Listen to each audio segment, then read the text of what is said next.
At exactly 8:17 p.m., the checkout screen flashed one final number, $27.43, still due. Without looking Cheryl Murphy in the eyes, the store manager began removing groceries from her cart, one by one. Bread, eggs, milk. Then the small box of strawberries her 8-year-old daughter Emma had carried through the entire store with both hands. "It's okay, Mommy," Emma whispered, placing it back herself. The shoppers behind them sighed impatiently.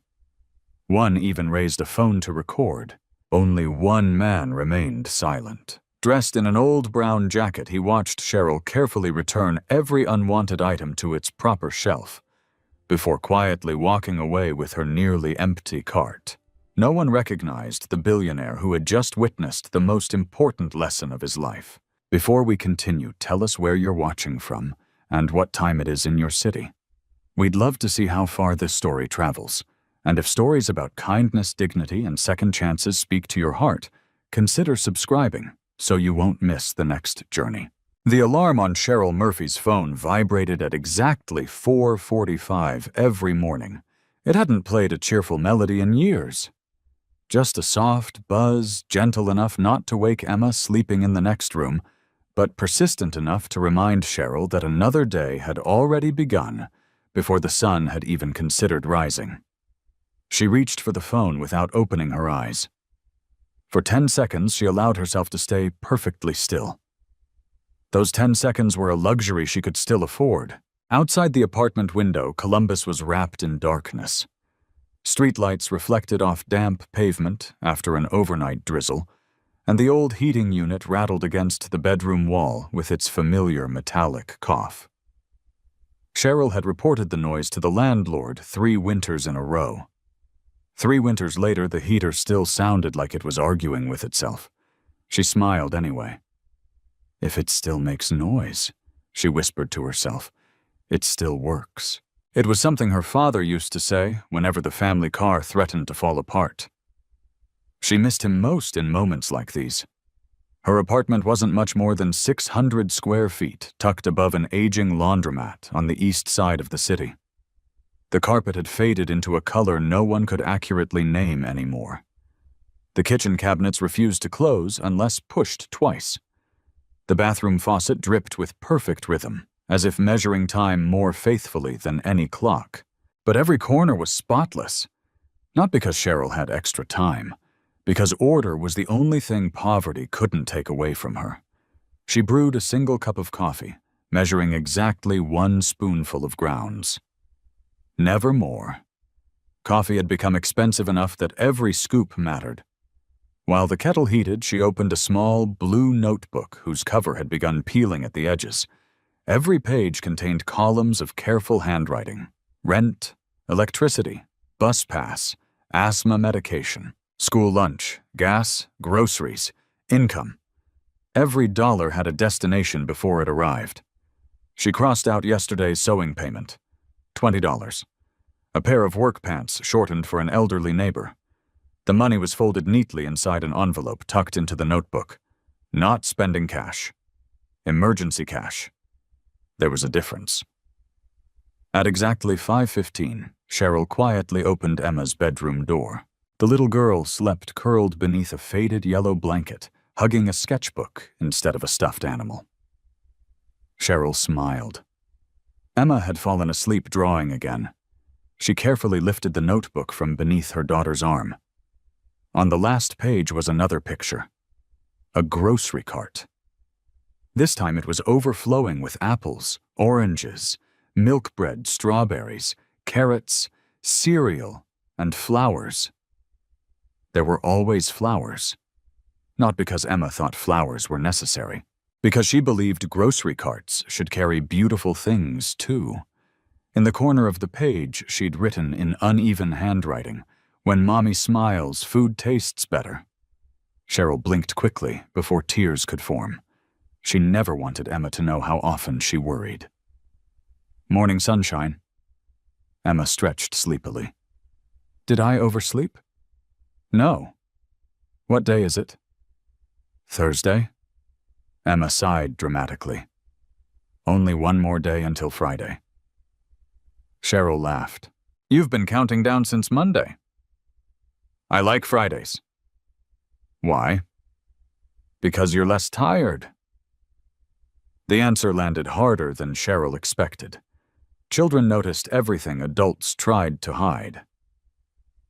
While Emma got dressed for school, Cheryl packed lunch: a peanut butter sandwich, apple slices, baby carrots, a handwritten note folded into a square. She left one every day. Sometimes it said, "I'm proud of you." Sometimes, "Be kind." Sometimes, "Remember who you are." Today's note simply read, "The strongest hearts are also the gentlest." Emma collected every note inside a small tin box beneath her bed. She had never thrown away a single one.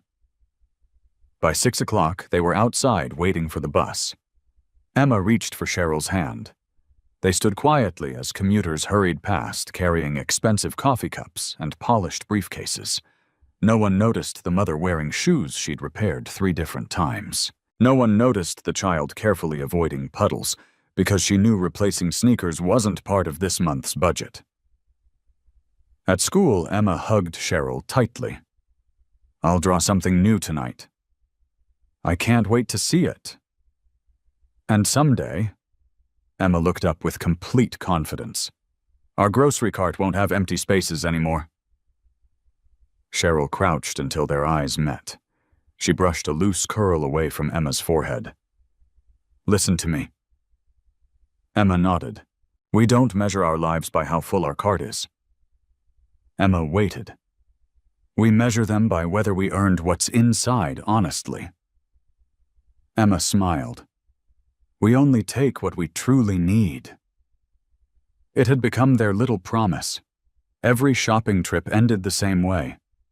If Emma picked something extra, Cheryl would ask gently, "Do we need it?" Emma would think for a moment before answering. Sometimes yes, usually no. It wasn't about denying joy, it was about learning gratitude. After dropping Emma at school, Cheryl boarded another bus across town. Her shift at Mid-State Distribution Center began at 7. For 8 hours, she inspected damaged food packaging, sorted shipments, recorded inventory discrepancies, and helped organize outgoing deliveries. The work demanded speed and precision. Boxes weighing 40 pounds, concrete floors, constant movement. She rarely complained. The warehouse supervisor often joked that Cheryl's station was the cleanest in the building.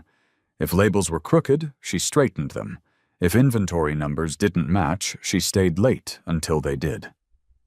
"If everyone fixes one small thing," she once told a coworker, "big problems don't get a chance to grow." People trusted her. New employees asked Cheryl questions before asking managers. When someone's childcare fell through, Cheryl traded shifts. When an older employee struggled lifting heavy pallets, she quietly helped before anyone asked. She never announced acts of kindness. To her, kindness wasn't something you performed, it was simply part of showing up. At 3:30 p.m., her warehouse shift ended. Most employees drove home. Cheryl caught another bus. By 4:30, she was seated beside her old sewing machine in the corner of the apartment living room. The machine had belonged to her grandmother. Its motor hummed with age, but every stitch remained remarkably straight. School uniforms, curtains, zippers, work pants, wedding hems, anything that could earn another few dollars. Emma sat nearby, finishing homework while drawing between assignments. Occasionally, she'd hold up another sketch. "What do you think?" "I think you're getting better every week." "You always say that." "Because it's always true." The apartment felt small, but never empty. Evenings carried a rhythm they both understood. Homework, dinner, sewing, reading, budget notebook, goodnight hug, repeat. It wasn't glamorous. It wasn't easy, but it was theirs. Later that evening, Cheryl opened the refrigerator. Half a carton of milk, eggs, spinach, a jar of pasta sauce, 2 apples. Enough for another day. Maybe 2. She quietly calculated tomorrow's grocery budget in her head. She believed she'd planned carefully. She believed every dollar had already been accounted for. She had no way of knowing that one pricing update inside a neighborhood grocery store would soon change everything.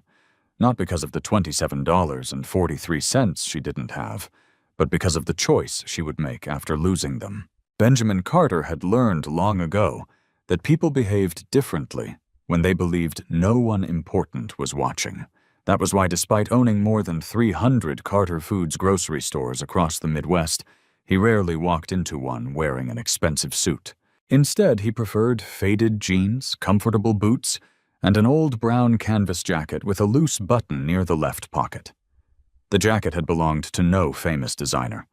In fact, Grace had bought it for him nearly 30 years earlier at a thrift store for $12. He had never stopped wearing it.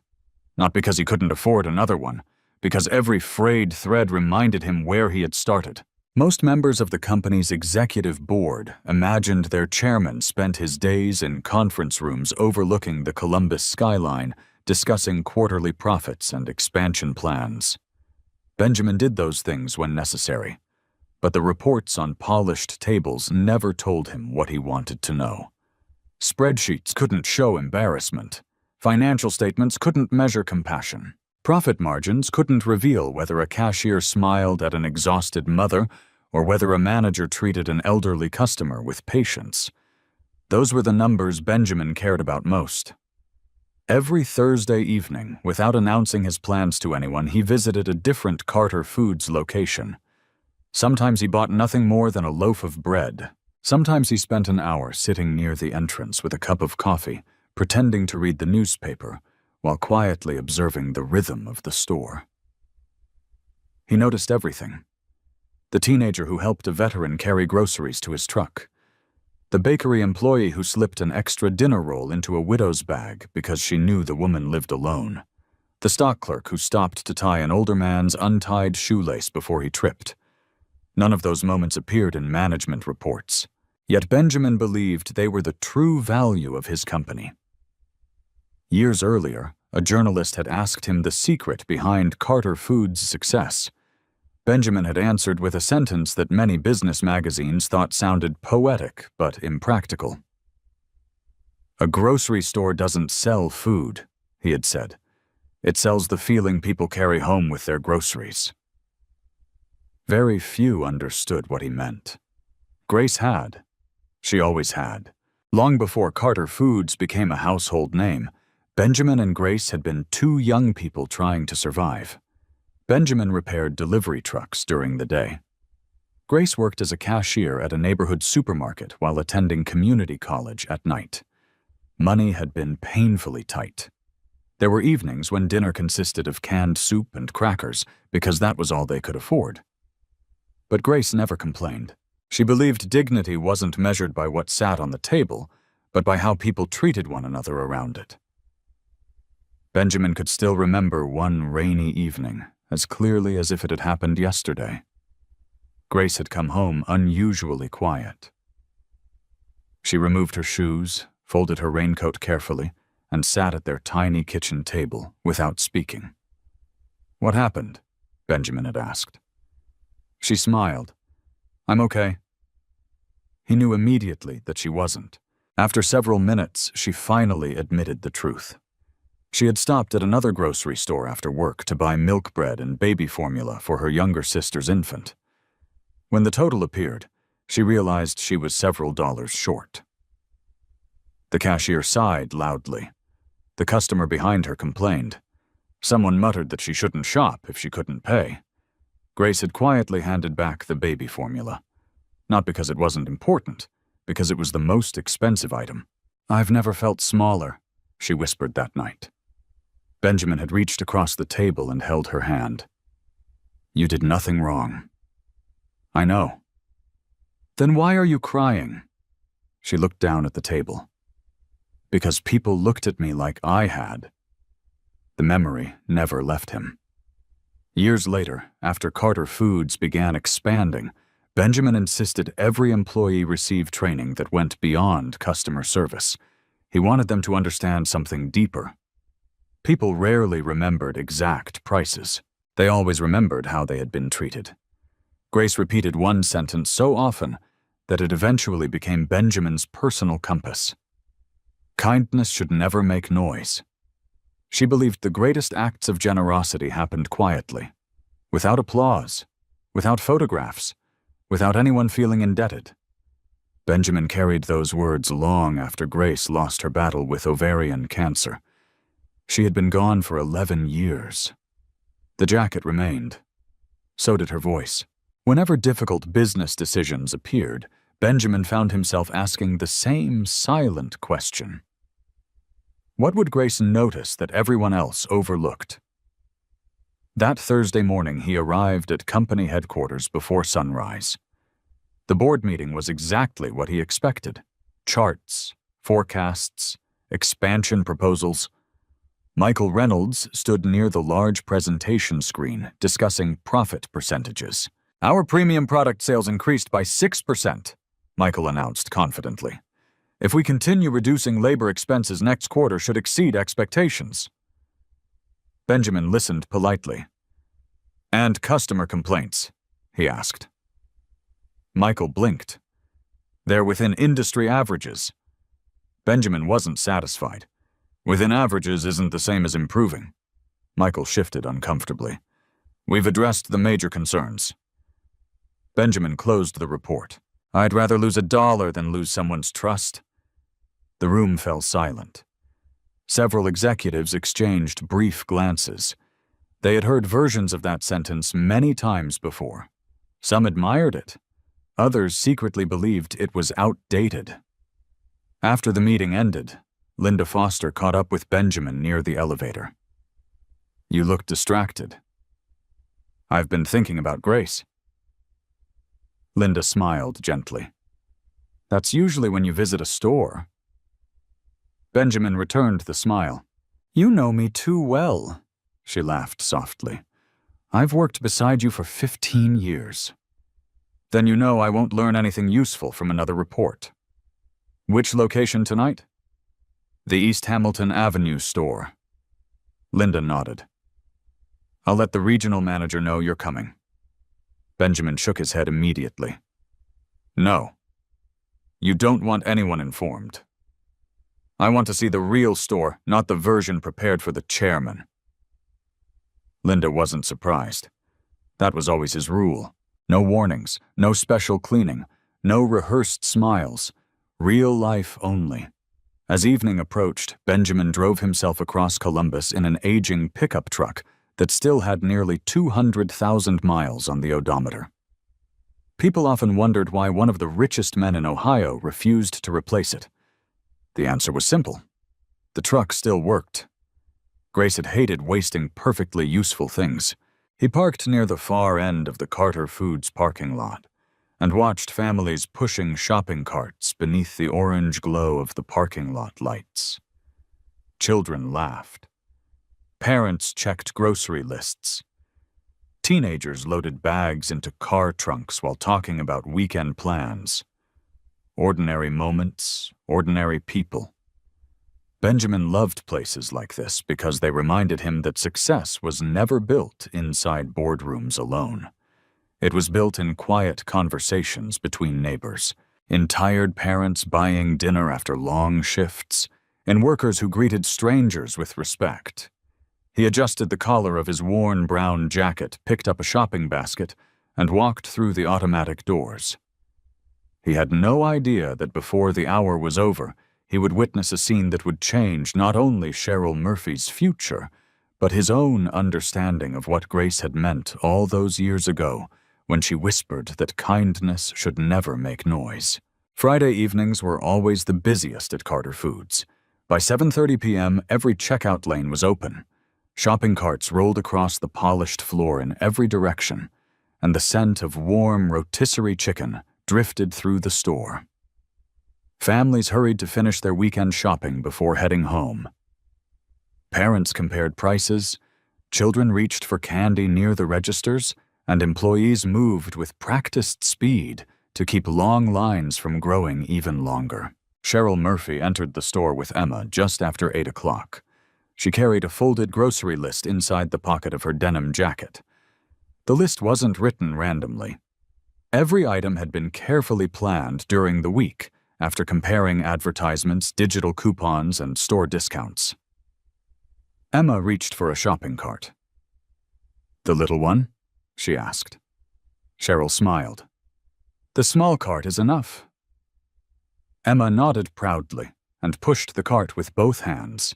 As always, they followed the same routine. Fresh vegetables first, fruit only if it was on sale, milk, eggs, whole wheat bread, chicken if the price hadn't changed. Nothing went into the cart without Cheryl quietly checking the shelf label. She picked up a carton of strawberries and studied the sign. $2.99, she murmured.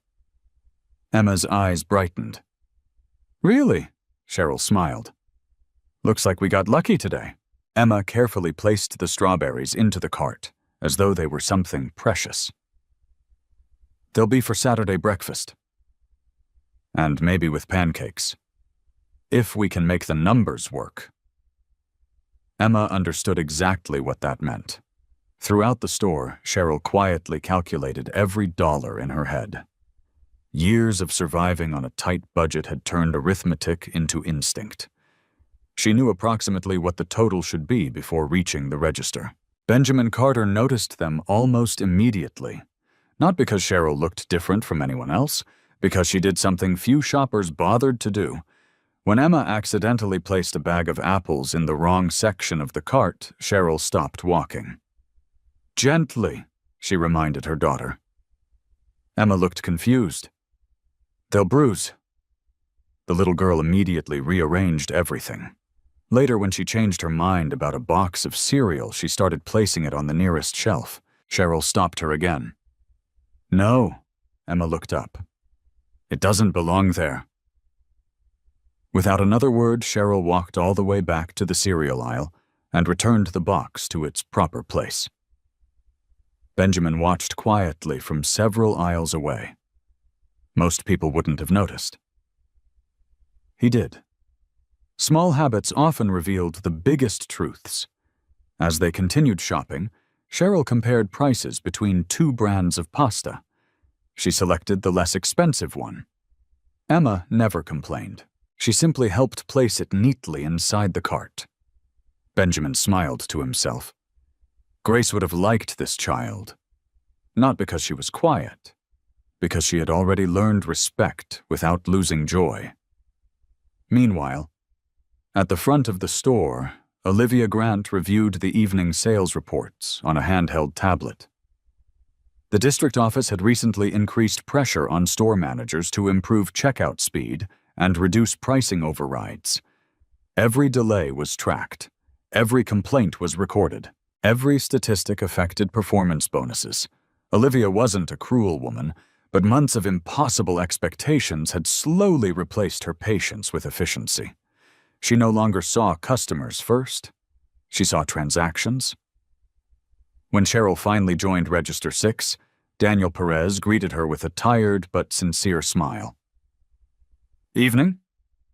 "Hi." Emma carefully unloaded the groceries one by one. Heavy items first, bread last. Just as Cheryl had taught her. Daniel scanned each item. Beep, beep. Beep. The total climbed steadily. Everything matched Cheryl's mental calculation. Until the strawberries. The register paused. A message appeared. Promotion expired. Instead of $2.99, the strawberries scanned at $6.79. Daniel frowned. "That's strange." He checked the screen again.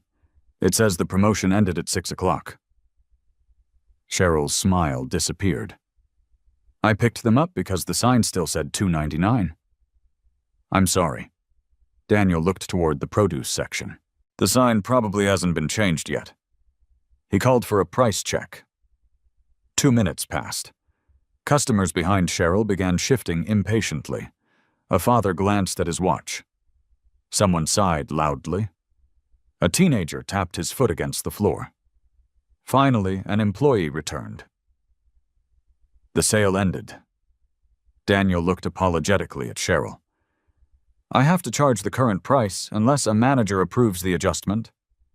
He pressed the assistance button. Olivia arrived moments later. What seems to be the problem? Daniel explained quietly. Olivia barely looked at Cheryl before answering. The promotion expired. The sign is still on the shelf. We'll remove it. But she picked them because the system price is correct. Daniel hesitated. Could we honor the shelf price? Olivia shook her head. We've had too many overrides this month. She turned toward Cheryl. The total is now $123.43. Cheryl slowly opened her wallet. She counted every bill, every coin, then checked the envelope she carried for groceries. Her fingers stopped. She already knew. She looked back up. I'm short. Daniel quietly recalculated. $27.43. The words echoed far louder than their volume. Silence spread through the checkout lane. Emma lowered her eyes. Cheryl inhaled slowly. Okay. She forced a small smile. We'll put some things back. Daniel nodded reluctantly. I'm sorry. Olivia crossed her arms. Please decide quickly. The line is getting long. Behind them, someone muttered. This always happens. Another voice answered. If you can't afford it, don't fill the cart. Emma gripped the handle tighter. Cheryl ignored the comments. She picked up the strawberries first. No, Emma whispered. Cheryl knelt beside her daughter. We need the milk more. Emma swallowed hard. Then, without arguing, she took the strawberries and placed them gently on the conveyor belt. It's okay, Mommy. Her voice was almost too soft to hear. We can have them another time. Daniel looked away. He suddenly found the register screen impossible to focus on. Cheryl continued removing items. Greek yogurt, chicken breasts, whole grain cereal, fresh spinach. Each decision was made carefully, nutrition competing against necessity, until only the essentials remained. Benjamin stood only a few feet away now. No one paid attention to the older man holding a basket with a loaf of bread and a carton of eggs. He watched Cheryl's face. She wasn't angry. She wasn't begging. She wasn't blaming anyone. She simply accepted the situation with quiet dignity. Then she did something that caught his attention even more. Instead of leaving the unwanted groceries beside the register, as many customers did, Cheryl carefully gathered every item into her arms. I'll put these back. Olivia looked surprised. You don't have to. I know. Cheryl offered a polite smile. But someone else is waiting to buy them. Emma immediately picked up the strawberries. I know where these go. Mother and daughter walked away from the checkout together. No complaints, no bitterness, just quiet resolve. Benjamin watched them disappear down the produce aisle. He remembered another young woman carrying milk through another grocery store decades earlier. He heard Grace's voice as clearly as if she were standing beside him. People remember how you make them feel. He turned back toward Register 6. Daniel was still staring after Cheryl. Olivia had already moved to another lane. Benjamin stepped forward, placed his basket on the conveyor belt, and spoke so softly that only Daniel could hear. I'd like to pay for every item she selected. Daniel looked up in surprise. The groceries she put back, all of them. She already left. Benjamin reached into his wallet. I know. He glanced toward the produce aisle, where Emma was returning the strawberries to the display with extraordinary care. Please don't tell her who did it. Daniel stared at the older man for a moment, unsure whether he had heard him correctly. You want all of it? He asked quietly. Benjamin Carter nodded. Everything that was in her cart. Daniel glanced toward the produce section, where Cheryl and Emma were still returning groceries to their proper shelves. They've already started putting everything back. Then let's not waste any more time. Benjamin slid a simple black credit card across the counter. There was no platinum shine, no elaborate logo that hinted at extraordinary wealth. To anyone else, it looked like an ordinary card carried by an ordinary customer. Daniel hesitated. What should I tell her? Benjamin smiled gently. Tell her the truth. Daniel waited. Someone wanted her family to enjoy dinner tonight. And your name? Benjamin shook his head. The gift isn't about me. Daniel processed the payment while Benjamin quietly watched Cheryl from across the store. She moved through each aisle with the same care she had shown while shopping. The strawberries returned to the refrigerated display.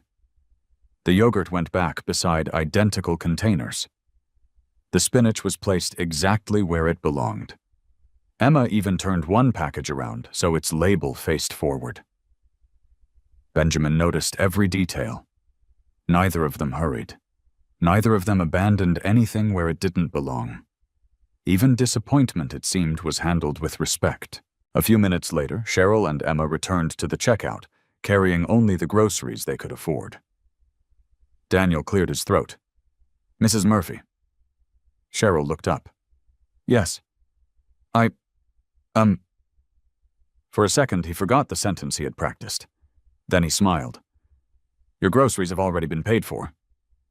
Cheryl frowned politely. I'm sorry. Daniel pointed toward the bags waiting beside the register. Everything. She looked at the receipt, then at Daniel. There must be a mistake. There isn't. Emma's eyes grew wide. Our food? Daniel nodded. All of it. Cheryl immediately shook her head. I can't accept someone else's payment. Daniel expected that answer. The customer who paid asked me to tell you something. She remained silent. He said your family deserves to enjoy dinner tonight. And who is he? I'm sorry. Daniel smiled apologetically. He didn't want his name shared. For several long seconds, Cheryl simply stood there. Around them, customers continued checking out. Registers beeped, shopping carts rolled past, conversations blended into ordinary Friday evening noise. Yet inside Cheryl's heart, everything had become strangely quiet. Emma tugged gently on her mother's sleeve. Mom. Cheryl slowly exhaled. She looked at the grocery bags again. Then she closed her eyes for a brief moment. When she opened them, there were tears waiting, but none escaped. Instead, she nodded. Please tell whoever it was. Her voice almost broke. Thank you. Daniel smiled. I wish I could. Cheryl gathered the bags carefully into the shopping cart. Not a single movement felt rushed. She treated the unexpected gift exactly as she treated everything else, with gratitude and dignity. Outside, the summer evening had cooled. A light breeze drifted across the parking lot. Emma walked beside the cart, still looking inside every few seconds as though afraid the groceries might somehow disappear. The strawberries are really coming home, she whispered.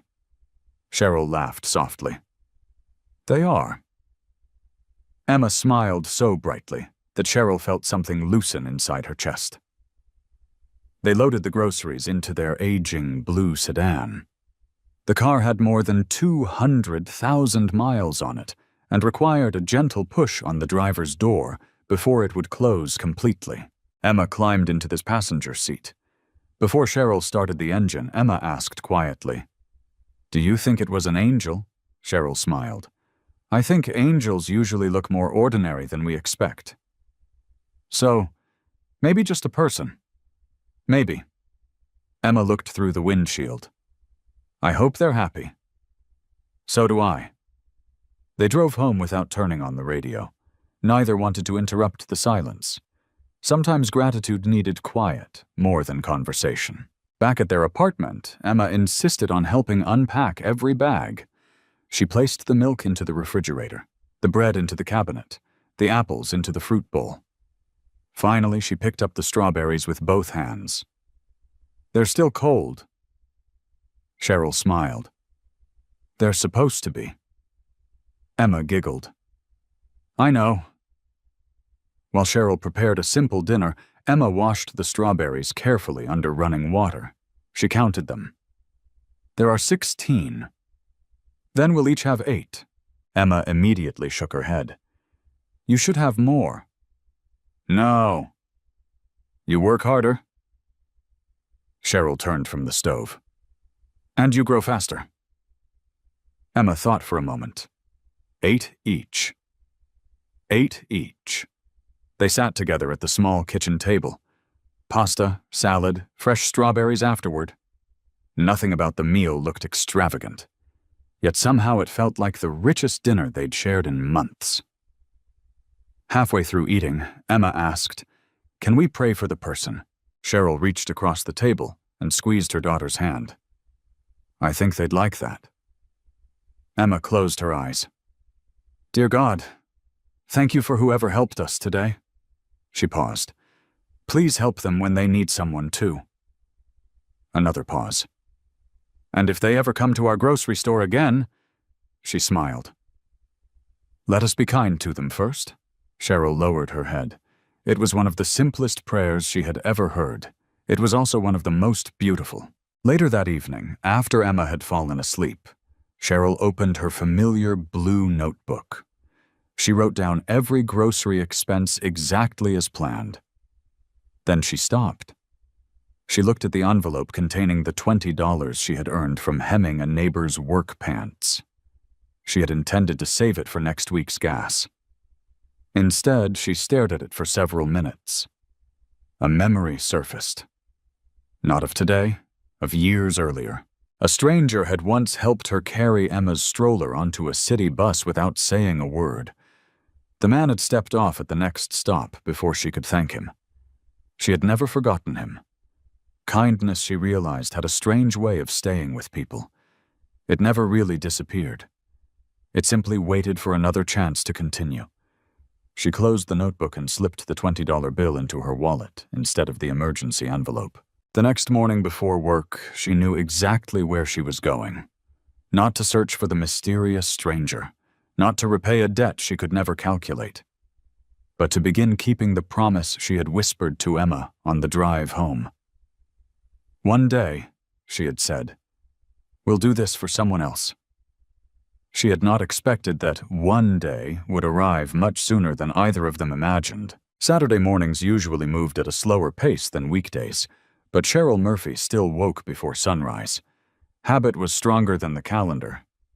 By 6:00 a.m., a load of laundry was already spinning downstairs in the laundromat. Oatmeal simmered gently on the stove, and the blue notebook rested open beside a mug of coffee that had begun to cool. Emma wandered into the kitchen, rubbing her eyes. It smells like cinnamon. It is cinnamon. I thought Saturdays were pancake days. Cheryl smiled apologetically. They are. Next Saturday. Emma accepted the answer without disappointment. She had learned long ago that changing plans didn't mean giving up hope. While they ate breakfast, Emma suddenly looked up. Do you think the person from the store likes strawberries too? Cheryl laughed softly. I hope so. I hope someone buys them strawberries someday. The innocent wish lingered in the room long after breakfast had ended. At 9 o'clock, Cheryl folded the crisp $20 bill into her wallet and headed toward Carter Foods. Not to shop, not to search for the stranger, to keep a promise. Daniel Perez was collecting abandoned shopping baskets near the entrance when he recognized her. For one brief second, panic crossed his face. Had she come to return the groceries? To insist on finding the mysterious customer instead, Cheryl smiled warmly. Good morning. Morning. I was hoping someone could help me. Of course. She reached into her wallet and unfolded the $20 bill. I'd like to leave this with customer service. Daniel blinked. I'm sorry. If another family comes through the checkout and they're just a little short, she glanced toward the registers. Please use this. Daniel stared at the bill. You don't have to. I know. But someone reminded my daughter yesterday that kindness still exists. She smiled. I don't want that lesson to end with us. Daniel felt something tighten in his throat. He accepted the bill carefully, almost reverently. I'll make sure it helps someone. I trust you. She thanked him and turned toward the exit. No speech, no request for recognition, no questions about the stranger. She simply left. Daniel watched through the glass doors until her old blue sedan disappeared from the parking lot. Only then did he notice another familiar customer standing near the floral department. Benjamin Carter had witnessed the entire exchange. He slowly walked over. How much? Daniel looked up. Excuse me? The money she left. $20? Benjamin smiled faintly. Exactly what she earned yesterday. Daniel's eyes widened. You knew. I know enough. Daniel lowered his voice. Mr. Carter. Benjamin raised a hand gently. Today I'm just another customer. Daniel nodded immediately. I understand. For a long moment, neither man spoke. Benjamin looked toward the entrance where Cheryl had disappeared. Did she ask who paid? No. Did she try to return anything? No. Benjamin nodded slowly. What she did instead tells me much more. Daniel hesitated before speaking. I've worked here almost 3 years. Benjamin listened. I've seen people argue over expired coupons worth less than $1. He paused. I've seen customers demand free gift cards because they had to wait 5 extra minutes. Another pause. But I've never seen someone who was struggling come back to help the next stranger. Benjamin looked at him. Now you know why I wanted to remain anonymous. Daniel smiled. I think I finally do. Benjamin wandered through the store for another hour, but his thoughts remained fixed on Cheryl. Most people believed generosity created gratitude. What fascinated Benjamin was something deeper. Gratitude had created generosity. That difference mattered. Late that afternoon, he drove to Carter Foods headquarters instead of home. Linda Foster was still in her office reviewing community partnership proposals when she heard a knock. She looked up and smiled. I had a feeling you'd stop by. Benjamin entered carrying 2 cups of coffee. You know me too well. She accepted one gratefully. So, he sat across from her desk. I met someone. Linda raised an eyebrow. That sounds more interesting than your usual store visit. Benjamin described everything. The expired promotion, the missing $27.43, the strawberries, the quiet dignity. Then Cheryl's return the following morning. Linda listened without interrupting. When he finished, she remained silent for several seconds. Finally, she asked, What are you thinking? Benjamin leaned back in his chair. I'm thinking we've spent years investing in buildings. And we should invest more carefully in people. Linda smiled. You already do. Not enough. He stood and walked toward the window overlooking downtown Columbus. I don't want to hand her money. No. That would solve this week's problem. Linda nodded. But not next year's. Benjamin looked at the busy streets below. Grace used to say that helping someone stand is kinder than carrying them. Linda remembered hearing Grace say those exact words years earlier. So, what do you want to do? Benjamin turned back. I want to know who Cheryl Murphy really is. You mean her employment history? No. Financial records? No. Linda folded her arms. Then what? Benjamin answered without hesitation. I want to know how she treats people when no one important is watching. Linda smiled knowingly. I think you've already begun finding that answer. He smiled back. Maybe. Over the next several days, Benjamin quietly requested only publicly available information through the company's community outreach office. No private investigations, no invasions of Cheryl's life. He simply wanted to understand the woman whose first instinct after receiving kindness had been to pass it forward. What he learned surprised him. Cheryl had worked at Mid-State Distribution Center for nearly 7 years. Excellent attendance, strong performance reviews, no disciplinary actions. She had declined overtime on only 2 occasions, both because Emma had been hospitalized with asthma. Her supervisors consistently described her with the same words: reliable, organized, calm under pressure. One handwritten comment from an annual review caught Benjamin's attention. If Cheryl sees a problem, she fixes it before anyone asks. Benjamin read that sentence twice, then a third time. He quietly closed the file. Grace would have smiled, because she always believed character revealed itself in ordinary moments, not on someone's best day, on their hardest one. Benjamin looked again at the photograph of Grace that stood on the corner of his office desk. For the first time in many months, he found himself speaking aloud. "I think you would have liked Cheryl." The office remained silent. Yet somehow in that silence he felt as though Grace had already answered. Benjamin Carter rarely trusted first impressions, no matter how inspiring they seemed. Over the years, he had watched charismatic people crumble under pressure, and quiet people become extraordinary leaders when given responsibility. One generous moment, however moving, was never enough to understand a person's character. Still, Cheryl Murphy stayed on his mind.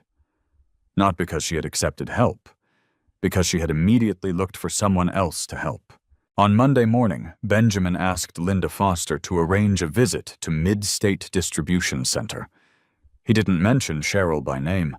Officially, the company was exploring new partnerships to reduce food waste, and the distribution center was one of several facilities Carter Foods occasionally worked with. It was a reasonable excuse. By 10 o'clock, Benjamin and Linda were walking through the warehouse wearing reflective safety vests and protective helmets. Forklifts moved steadily between towering shelves stacked with packaged food. Conveyor belts hummed across the building while workers inspected boxes, scanned inventory, and prepared shipments for grocery stores across central Ohio. The warehouse manager, Harold Simmons, greeted them with a firm handshake. "We're honored to have you here." Benjamin smiled politely. "We're here to learn." Harold led them through several departments, explaining shipping schedules and inventory systems. Benjamin listened carefully, asking practical questions that surprised everyone around him. How often do damaged labels delay deliveries? Which products are most frequently wasted? What causes the biggest bottlenecks? The questions weren't designed to impress. They reflected genuine curiosity. As they rounded another aisle, Harold suddenly pointed toward a section where several employees stood around an overloaded pallet. "We've got a little situation." One of the boxes at the bottom had collapsed, causing dozens of cartons to lean dangerously. "If that falls," Harold muttered, "we'll lose half a day's shipment." Before anyone could respond, a woman stepped forward, Cheryl. She studied the leaning stack for only a few seconds. "Don't push it," she called calmly. The younger employees froze. "If you push from the side, the weight shifts." She picked up a marker and quickly sketched a simple diagram on the back of a shipping label. "You unload these 3 rows first," she pointed. "Then support the center with an empty pallet." One worker looked uncertain. "Will that hold?" "It will if everyone lifts together." There was no panic in her voice, only quiet confidence. Within 5 minutes, the unstable stack had been secured without losing a single box. Harold let out a relieved breath. "I was about to call maintenance." Cheryl smiled. "No need." Benjamin exchanged a quick glance with Linda. Neither said a word. They simply kept watching. As the tour continued, Benjamin noticed something else. People naturally drifted toward Cheryl. A new employee asked where to find replacement labels. She stopped what she was doing and showed him personally, An older worker struggled to read a faded shipping code. Without making him feel embarrassed, Cheryl quietly checked it herself and updated the paperwork. Another employee accidentally entered incorrect inventory numbers into the system. Instead of criticizing him, Cheryl pulled a chair beside his workstation. Let's figure out where it happened. 10 minutes later, the mistake had been corrected. The young man looked embarrassed. I keep slowing everyone down. Cheryl shook her head. No. He looked at her. You're learning. Then she smiled. We all looked new once. Benjamin watched the young man's shoulders relax almost instantly. Leadership, he thought, wasn't loud. It made other people feel capable. During lunch break, Harold invited Benjamin and Linda into a small conference room. Coffee was served in paper cups. The conversation turned toward staffing. Harold leaned back in his chair. If I could clone one employee, it'd be Cheryl. Benjamin looked interested. What makes her different? Harold laughed. Where do I start? He counted on his fingers. Never late. Never blames. Never wastes supplies. Never refuses difficult assignments. He paused. And somehow she fixes problems before I even know they exist. Linda smiled. Have you considered promoting her? Harold sighed. I've wanted to. So why haven't you? Budget. One word. Heavy enough to explain years of disappointment. We lost 2 supervisor positions during restructuring. He shrugged apologetically. She's doing work above her pay grade already. Benjamin remained thoughtful. What does she say about it? Harold smiled. Nothing. Nothing. She just keeps working. Benjamin looked through the conference room window. Across the warehouse floor, Cheryl was helping another employee organize a shipment that had arrived out of sequence. She wasn't supervising. She wasn't assigned to solve that problem. She simply couldn't walk past disorder without trying to improve it. Grace used to do the same thing. The realization caught Benjamin by surprise. Not because Cheryl reminded him of Grace in personality. No one ever could. But because both women shared the same instinct. They believed responsibility wasn't something written into a job description. It was a choice. After lunch, Benjamin thanked Harold for the tour. Before leaving, he stopped beside a bulletin board displaying employee recognition cards. Most contained short compliments from coworkers. One card stood out. It was written in thick blue marker. Thank you, Cheryl, for staying after your shift to help me finish inventory when my son was in the hospital. I'll never forget it. No signature. Just gratitude. Benjamin stared at it for several seconds. No framed award, no trophy, just a handwritten note pinned beside safety reminders. Somehow it meant more. Outside, Linda finally broke the silence. Well, Benjamin smiled. I found what I was looking for. You believe she's ready? I believe she's been ready for years. Linda nodded. The question is whether someone will finally give her the chance. Benjamin looked toward the warehouse entrance where Cheryl had just stepped outside for a short break. She sat alone on a wooden bench, eating a simple lunch packed in a reusable container. Half a turkey sandwich, carrot sticks, an apple. Before taking the first bite, she noticed a stray shopping receipt blowing across the parking lot. She stood, picked it up, and dropped it into a trash bin before returning to her lunch. No one had asked her to do it. No one thanked her. She probably assumed no one had even noticed. Benjamin smiled quietly. He had. As he climbed into his truck, one decision became perfectly clear. Helping Cheryl didn't mean writing a check. It meant opening a door that should have been opened long ago. And this time she would have to walk through it on her own. 3 days later, an email arrived in Cheryl Murphy's inbox just before the end of her warehouse shift. She almost deleted it. Messages from unfamiliar addresses usually meant advertisements, schedule updates, or mandatory training sessions. She opened it only because the subject line mentioned a community partnership with Carter Foods. For a few seconds, she simply stared at the screen. The Carter Community Initiative was launching a pilot program designed to reduce food waste while improving access to fresh groceries for working families. The organization was looking for a logistics and community operations coordinator, someone who understood inventory management distribution and the everyday realities of families living paycheck to paycheck. The qualifications felt strangely familiar: warehouse experience, inventory organization, team leadership, problem solving, community engagement. Cheryl quietly read the description twice, then a third time. One sentence caught her attention more than any other. "We are looking for character as much as experience." She smiled to herself. Character wasn't something most job postings mentioned. Before she could think further, Harold Simmons walked over carrying a clipboard. "You got it too." "The email," he nodded.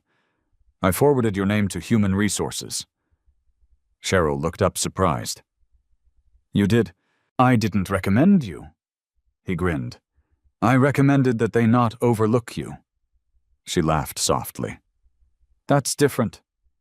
"Very." Harold leaned against a nearby pallet. "You've spent years solving problems nobody asked you to solve." "I was just doing my job." "Exactly." He pointed toward the email. "Now apply." Cheryl hesitated. "There will be people with management degrees." "There will." "People with better resumes." "There will." She folded her arms. "What if I'm wasting everyone's time?" Harold answered without hesitation. "The only guaranteed failure is deciding you're not good enough before anyone else gets the chance." His words followed Cheryl all the way home. That evening after dinner, Emma sat at the kitchen table coloring another grocery cart. This time the cart looked different. Instead of being filled only with food, Emma had drawn little hearts floating above it. "What are those?" Cheryl asked. "They're kindness." "You can draw kindness." Emma nodded confidently. "You can't see it, but you can always tell when it's there." Children had an astonishing ability to make complicated truths sound effortless. Cheryl sat beside her with the laptop. "I need your opinion." Emma gasped dramatically. "My opinion?" "Yes." "That's a very important job." "It is." Cheryl turned the screen so Emma could read the job posting. "I don't know if I should apply." Emma read silently for several moments. Then she looked up. "Do you know how to help people?" "I try." "Do you know how to organize things?" "I think so." "Do you care?" Cheryl smiled. "Very much." Emma shrugged. "Then it sounds like they're looking for you." Children, Cheryl thought, rarely complicated what adults overthought. After Emma went to bed, Cheryl opened a blank document for her resume. It hadn't been updated in nearly 6 years. She listed her warehouse responsibilities: inventory tracking, quality control, shipment coordination, training new employees, process improvements. The page looked ordinary, almost disappointingly ordinary. She closed her eyes. Was this really enough? For several minutes, she considered closing the laptop. Then she remembered standing at Register 6 with $27.43 missing. She remembered believing the answer had been to remove things from her cart. Maybe she realized she had spent years removing possibilities from her own life the same way. Quietly, automatically, without asking whether they still belonged. She reopened the document. Instead of writing only what she had been paid to do, she began writing what she had actually done. Developed inventory organization methods that reduced misplaced shipments, mentored new employees, improved workflow efficiency during seasonal demand, coordinated volunteer food donations through a local church. By midnight, the resume looked very different. Not exaggerated, simply complete. The following Tuesday, she arrived at the Carter Community Center for interviews. The waiting room held 12 candidates. Some wore tailored business suits. Others carried leather portfolios. One introduced himself as a regional operations manager. Another mentioned an MBA. Cheryl suddenly became very aware of her modest navy blazer that she'd bought secondhand 3 years earlier. She almost turned around. A receptionist smiled warmly. "Good morning." "Morning." "Name?" "Cheryl Murphy." The receptionist checked the list. "We've been expecting you." Those simple words eased something inside her. One by one, candidates disappeared into interview rooms. Some emerged 20 minutes later looking confident. Others avoided eye contact entirely. Finally, the receptionist called Cheryl's name. She entered a bright conference room where 3 interviewers waited. Linda Foster sat in the center. 2 operations directors occupied the remaining seats. Benjamin Carter was nowhere to be seen, exactly as planned. Linda smiled. "Thank you for coming. Thank you for inviting me." The interview began with familiar questions. Experience, scheduling, inventory, conflict resolution, Cheryl answered honestly. When she didn't know something, she admitted it instead of pretending. About halfway through, Linda placed a photograph on the table. It showed several grocery carts filled with damaged produce that could no longer be sold. "What would you do with these?" One candidate earlier had apparently suggested disposal. Another recommended immediate donation. Cheryl studied the picture carefully. Then she looked up. "I'd sort them first." Linda smiled slightly. "Why?" "Because they're not all the same." She pointed toward the image. "Some are unsuitable for anyone." Another section. "Some can be processed." Another. "Some are still perfectly fresh." She paused. "Waste usually happens because people stop looking closely." The room grew quiet. One interviewer leaned forward. "And after sorting, I'd partner with community kitchens, food banks, and local farms." She smiled gently. "But first I'd ask what they actually need." Linda tilted her head. "Why?" "Because helping people without listening often creates different problems." Nobody spoke for several seconds. Finally, Linda thanked her. As Cheryl walked toward the exit, she wasn't sure whether she had impressed anyone.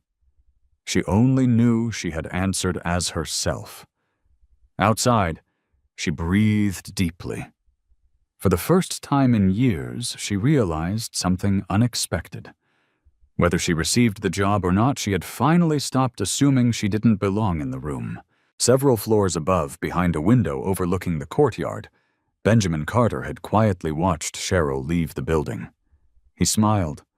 The interview had confirmed everything he'd hoped. He hadn't opened a door for someone who expected to be rescued. He had simply invited the right person to knock. Cheryl Murphy didn't expect the phone call. She was halfway through organizing a shipment of canned vegetables when her cell phone vibrated inside her locker during lunch break. The caller ID displayed an unfamiliar number. She almost ignored it. Instead, she answered. "Hello, this is Cheryl."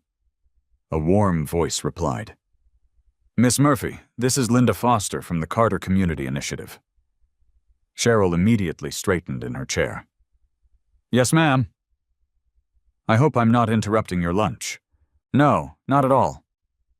"I'm calling to let you know you've been selected as one of 3 finalists." For a brief moment, Cheryl forgot how to breathe. "The finalists?" "Yes." "There were 12 applicants." "There were." Linda smiled on the other end of the line. "The next step isn't another traditional interview." "What is it?" "We'd like each finalist to solve a real problem." Cheryl listened carefully. "For the next 48 hours, you'll work with a small planning team. We want practical solutions, not perfect presentations." "I understand." "We're less interested in impressive words than in thoughtful decisions." After thanking Linda, Cheryl sat motionless for several seconds. 3 finalists. She hadn't expected even that much. When she returned to the warehouse floor, Harold noticed the smile she was unsuccessfully trying to hide. "Good news." She nodded. "I made the final round." Harold grinned so broadly that several nearby employees looked over. "I knew it." "You didn't." "I absolutely did." She laughed. "You've had more confidence in me than I've had in myself." Harold shook his head. "No." He pointed toward the rows of organized inventory surrounding them. "I've just been paying attention longer." That evening, Emma nearly dropped her backpack when Cheryl told her the news. "You mean they picked you?" "They picked 3 people." Emma ignored the clarification completely. "I knew they would." "You sounded very certain." "Because you already do that job." Cheryl looked puzzled. Emma shrugged. "You help people. You organize things. You fix problems." She smiled proudly. "They're just giving you a different building." The next morning, Cheryl arrived at Carter Foods headquarters for the final assessment. The 3 finalists were each assigned a separate conference room. On the table sat several folders, maps, inventory reports, and community demographic studies. Linda entered carrying a box filled with photographs. "This exercise is based on a real challenge." She spread the photos across the table. Some showed grocery store shelves filled with produce approaching expiration dates. Others showed community food pantries with nearly empty refrigerators. There were pictures of senior centers, school cafeterias, church kitchens, and apartment complexes. Linda folded her hands. "Every week our stores dispose of thousands of pounds of perfectly edible food." Cheryl nodded. "I've seen similar waste at the warehouse." "The question isn't whether we should reduce waste." Linda smiled. "It's how." She left Cheryl alone with the materials. For nearly an hour, Cheryl studied every page without writing a single word. She noticed patterns. Certain neighborhoods lacked transportation. Some food pantries received too much bread, but not enough vegetables. Several community kitchens needed smaller deliveries more frequently, instead of large weekly shipments. Most reports focused only on quantities. Very few mentioned people. Finally, Cheryl began sketching. Not a polished business proposal. A working map. Colored arrows connected grocery stores with schools. Warehouse routes merged with church kitchens. Unused delivery trucks appeared during hours they normally sat idle. She added handwritten notes beside each route. Flexible pickup times, volunteer coordination, local refrigeration partnerships. Then she drew something unexpected. A shopping cart. Inside it, she wrote one sentence. "Meet families where dignity begins." When Linda returned later that afternoon, Cheryl stood beside a whiteboard covered with diagrams. She didn't use presentation slides. She simply explained how everything connected. "If we only donate leftovers," Cheryl said, "people remain dependent on leftovers." Linda listened carefully. "But if we organize the system differently," she pointed toward the map. "Fresh food reaches families before it becomes waste." One operations director asked, "Wouldn't daily coordination cost more?" "At first." "And later," Cheryl smiled. "Waste is expensive too." Another interviewer leaned forward. "What about volunteers?" "I'd use volunteers." She paused. "But not for everything." The interviewer looked surprised. "Why not?" "Because communities become stronger when people have jobs, not only charity." Silence settled around the room. Linda finally asked, "What would success look like after 1 year?" Cheryl didn't mention financial savings. She didn't mention publicity. Instead, she answered quietly, "I'd like children to stop thinking fresh fruit is something special." The room became completely still. She continued, "I'd like parents to shop without feeling embarrassed if they're using assistance." Another pause. "And I'd like grocery employees to know they're feeding neighbors, not processing transactions." No one interrupted. After the presentation ended, Cheryl thanked the panel and gathered her papers. She left believing she'd done her best. Nothing more. Later that afternoon, the evaluation committee assembled in a larger conference room. Benjamin Carter sat quietly at the far end of the table. The interviewers discussed each finalist in turn. The first candidate possessed outstanding corporate experience. The second had impressive academic credentials. Then they reached Cheryl. One executive flipped through her evaluation. She lacks senior management experience. Another nodded. True. Linda looked around the table. What she lacks in titles, she makes up for in judgment. The room remained divided. Benjamin finally spoke. What did each candidate believe they were solving? The executives exchanged uncertain glances. The first reduced disposal costs, Benjamin continued. The second optimized logistics. He looked toward Cheryl's proposal lying on the table. And Miss Murphy, Linda smiled. She rebuilt the relationship between grocery stores and communities. Benjamin nodded. Exactly. He picked up Cheryl's hand-drawn map. No glossy graphics, no expensive formatting. Just practical ideas, written in careful handwriting. Near the bottom corner, he noticed the small sketch of the shopping cart. Below it, Cheryl had added another sentence in tiny letters. No family should feel ashamed for needing food. Benjamin stared at those words. He remembered Emma gently placing the strawberries back onto the conveyor belt. He remembered Cheryl quietly returning every unwanted item to its proper shelf. He remembered Grace sitting silently at their kitchen table decades earlier after surrendering baby formula she couldn't afford. Without realizing it, Cheryl had answered a question Benjamin had been carrying for years. How do you build a company that feeds people without ever taking away their dignity? He carefully placed the proposal back on the table. Then he looked around the room. I believe we've found our coordinator. Cheryl Murphy received the official offer on a rainy Wednesday afternoon. She had just finished labeling inventory when Harold Simmons waved her over from across the warehouse floor. There's someone on the phone asking for you. Cheryl wiped her hands on her work gloves before picking up the receiver in the supervisor's office. This is Cheryl. Congratulations. She immediately recognized Linda Foster's voice. You've been selected as the new Logistics and Community Operations Coordinator for the Carter Community Initiative. For a moment, Cheryl couldn't answer. She looked through the office window at the warehouse she had walked into almost every weekday for 7 years.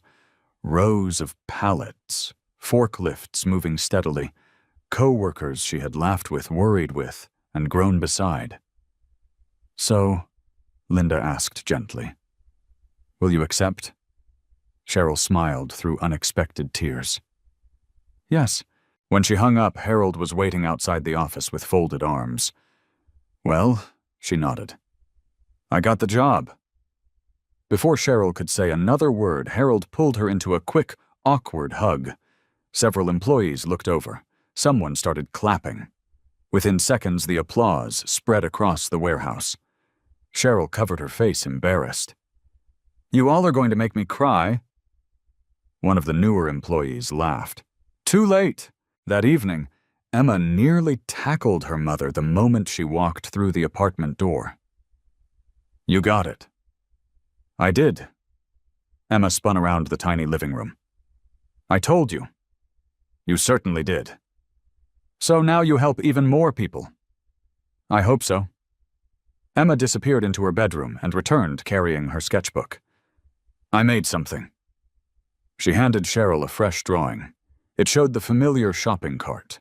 But this time, the cart wasn't full of groceries. Inside were smiling people, holding hands.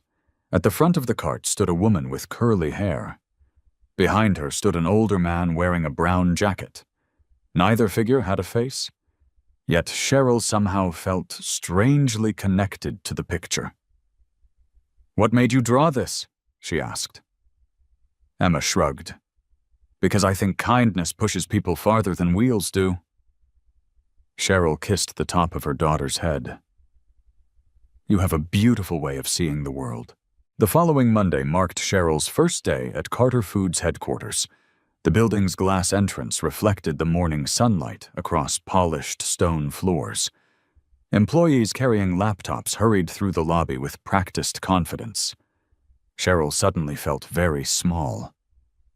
She adjusted the sleeve of her navy blazer, the same second-hand blazer she'd worn to the interview. A receptionist greeted her warmly. "Good morning, Miss Murphy." "Good morning. We've been expecting you." Those words still sounded unfamiliar. Linda met her in the lobby a few moments later. "You made it. I almost convinced myself to turn around." Linda smiled knowingly. Most people who care deeply feel that way. As they walked through the building, Linda introduced Cheryl to various departments: community partnerships, supply chain innovation, regional operations. Everyone welcomed her politely. Yet Cheryl couldn't shake the feeling that she had somehow wandered into someone else's life. Finally, Linda stopped outside a conference room. "There's one more person I'd like you to meet." She opened the door. Benjamin Carter stood beside the window overlooking downtown Columbus. He wore a charcoal suit instead of the worn brown jacket Cheryl had seen only from a distance at the grocery store. She didn't recognize him. Not yet. Benjamin turned and smiled. "Miss Murphy." She extended her hand. "It's an honor to meet you." "The honor is mine." His handshake was warm but unassuming. Nothing about him suggested the wealth newspapers often associated with his name. He gestured toward 2 comfortable chairs. "Please." They sat. Linda quietly excused herself, leaving them alone. For several moments, Benjamin simply studied Cheryl with thoughtful curiosity, not as an executive evaluating an employee, as one human being trying to understand another. "I've read your proposal several times," he said. "I'm glad. You wrote something I'd like to ask about." Cheryl nodded. "You said communities become stronger when people have jobs, not only charity." "Yes." "What made you believe that?" She considered the question carefully. "My mother worked 2 jobs." Benjamin listened without interrupting. "When neighbors helped us, they never made us feel ashamed." She smiled faintly. "But the greatest gift anyone ever gave my mother wasn't money." "What was it?" "A chance to work." Benjamin leaned back slightly. "Tell me more." "There was a woman who owned a small tailoring shop." Cheryl looked out the window for a moment. "My mother couldn't afford Christmas presents 1 year." Benjamin remained silent. "The shop owner hired her for 3 weeks." "Temporary work?" Cheryl nodded. "My mother came home exhausted every night." She smiled. "But she wrapped our presents with pride." Benjamin quietly folded his hands. "Because she'd earned them." "Exactly." A thoughtful silence settled between them. Benjamin found himself remembering Grace again. The conversations felt strangely familiar, not because Cheryl repeated Grace's words, because she had reached the same conclusions through her own life. Benjamin walked toward a bookshelf. He picked up a framed photograph. It showed a smiling woman standing beside an old supermarket checkout lane. "My wife." Cheryl accepted the frame carefully. "She has kind eyes." "She did." Benjamin smiled. "Grace worked as a grocery cashier when we first met." He paused. "There was a day she came home in tears." Cheryl looked up. She'd been humiliated because she couldn't afford everything she needed. Something inside Cheryl shifted. The image of Register 6 flashed through her mind. Emma quietly returning the strawberries, customers whispering behind them. Benjamin continued softly. "She never forgot how invisible she felt." "Neither did I." Cheryl lowered her eyes. "I'm sorry she experienced that. So am I." He took the photograph back gently. "She taught me something I'll spend the rest of my life trying to honor." "What was that?" Benjamin smiled. Kindness should never make noise. The sentence stirred something inside Cheryl. She couldn't explain why. It simply felt true. Neither of them noticed how naturally the conversation had drifted away from business. For nearly an hour, they spoke about neighborhoods, schools, food, insecurity, children, and dignity. Not once did Benjamin mention quarterly earnings. Not once did Cheryl mention promotions or salary. When the meeting ended, Benjamin walked her to the door. "I'm looking forward to working with you." "So am I." As Cheryl disappeared down the hallway, Benjamin remained standing quietly. She still hadn't recognized him as the man who had stood silently beside Register 6. He had no intention of telling her. Not yet, because he wanted her to succeed, without ever feeling that she owed her place to one generous stranger on a Friday night. If she was going to build something meaningful here, it had to belong entirely to her. And deep inside, Benjamin suspected the hardest challenges were still waiting for both of them. During Cheryl Murphy's first month with the Carter Community Initiative, she learned something no orientation manual had prepared her for. Helping people was complicated. Helping people inside a large corporation was even more complicated.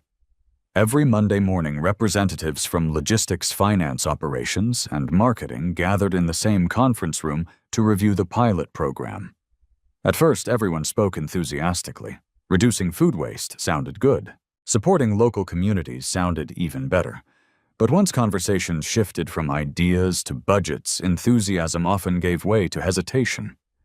Every new delivery route carried a cost. Every additional refrigerated truck required funding. Every extra employee needed approval. The numbers filled spreadsheets. The people behind those numbers slowly disappeared. One Tuesday morning, Cheryl presented the latest progress report. She stood beside a screen, displaying maps of Columbus and several surrounding neighborhoods. "Our warehouse partners have identified more than 12,000 pounds of fresh produce each week that could reach families before expiration." Several executives nodded. Cheryl clicked to the next slide. "By adjusting delivery schedules instead of adding new routes, we can reduce transportation costs by nearly 18%. A vice president raised his hand. "What happens if demand increases?" "We'll scale gradually."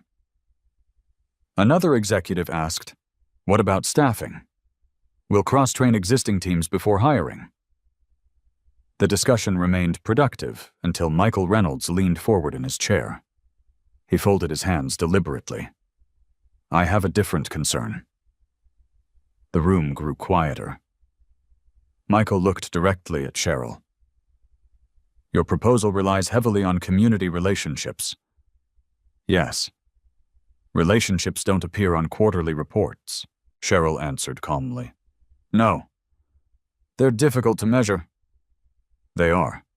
Michael nodded. "Then why should investors care?" Several people shifted uncomfortably.